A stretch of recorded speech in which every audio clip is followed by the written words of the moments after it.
There's a number American retirees keep hearing that sounds impossible. $1,500 a month, enough to live well, not survive, live well. Grocery money, a place to call home, and still enough left over to go out for dinner without checking your bank account first. Most people assume that number belongs to a fantasy, a YouTube thumbnail exaggeration. But it's not. It's a real monthly budget, reported by real retirees in 6 specific countries around the world. And the last one on this list isn't a tropical island in Southeast Asia, the way you'd expect. It's in Europe. And by the time we get there, you'll understand exactly why it made the cut. Let's go country by country, with the real numbers. Here's the uncomfortable truth nobody says out loud. The average retiree in the United States is watching healthcare costs and housing costs rise faster than their Social Security check does. And for a huge number of people, the honest math doesn't work. Not in the town they grew up in, not in the state they've always lived in. So more and more retirees are asking a question that used to sound extreme and now sounds practical. What if the place where my money stretches the furthest isn't in this country at all?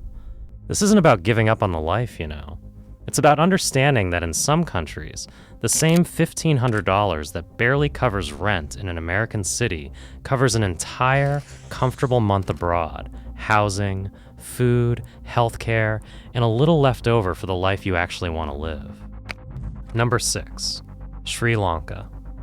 Retired couples living there have described a comfortable, even indulgent lifestyle for around $2,200 a month, but a more modest, frugal lifestyle is realistic on closer to $1,000 a month. That's an island nation with warm weather year-round, a low cost of everyday living, and a growing expat community that makes the transition far less intimidating than it sounds. Number 5, Bali, Indonesia. A retired couple has reported living well there for around $1,400 a month, with some describing a fun, adventurous lifestyle for closer to $2,500. Tropical, calm, and increasingly set up for long-term foreign residents who want more than a vacation, they want a life. Number 4, Chiang Mai, Thailand. A furnished apartment here runs somewhere between $450 and $600 a month. Combined with food and everyday costs, retirees have lived comfortably here for around $1,700 a month. Mountain air, ancient temples, and a healthcare system in nearby Bangkok that's considered excellent by international standards, at a fraction of what the same care costs back home. Union citizenship. Number 3, Hanoi, Vietnam. Home to around 100,000 expats already, with low rent, fresh local food, and affordable healthcare. One retiree reported living there for under $1,800 a month. It's proof that a major, modern capital city, not just a quiet beach town, can still fit inside a retirement budget most people think is impossible. Number 2, Penang, Malaysia.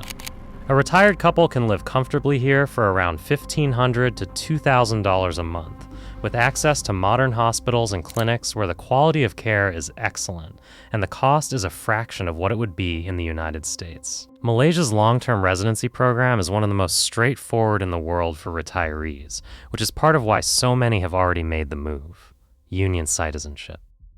And number 1, the country we promised at the start of this video: Portugal. Not Lisbon, not the Algarve coast, the smaller inland towns, away from the tourist prices. In those towns, a comfortable lifestyle is realistic for $1,500 to $2,000 a month. To qualify for Portugal's long-term retirement visa, you generally need to show a stable monthly income of around $900. This is Europe.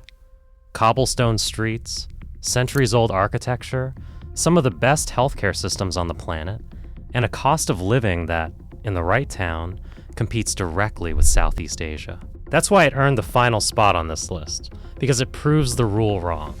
You don't have to choose between affordability and the kind of place you always pictured for retirement. Joe banking rates, travel reveal. Seeing the list is the easy part. Actually making a move like this takes real planning, especially on a fixed income. Start by understanding the visa route before anything else.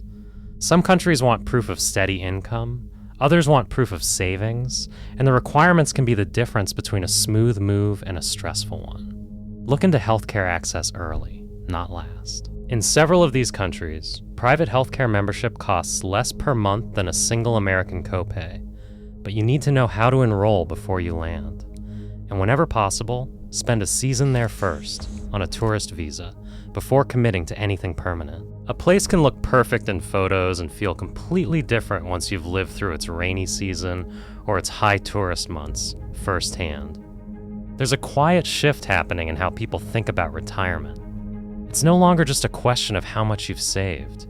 It's a question of where that money is allowed to work the hardest for you. And for a growing number of retirees, the answer isn't in the country they've always called home. If you want the full breakdown of visa requirements, healthcare costs, and monthly budgets for every country on this list, the link is in the description. And if Portugal surprised you as the final pick, let us know in the comments. Next time, we're going to settle a debate that comes up constantly in this community: retiring abroad versus retiring in America, and which one actually saves you more money once every real cost is on the table.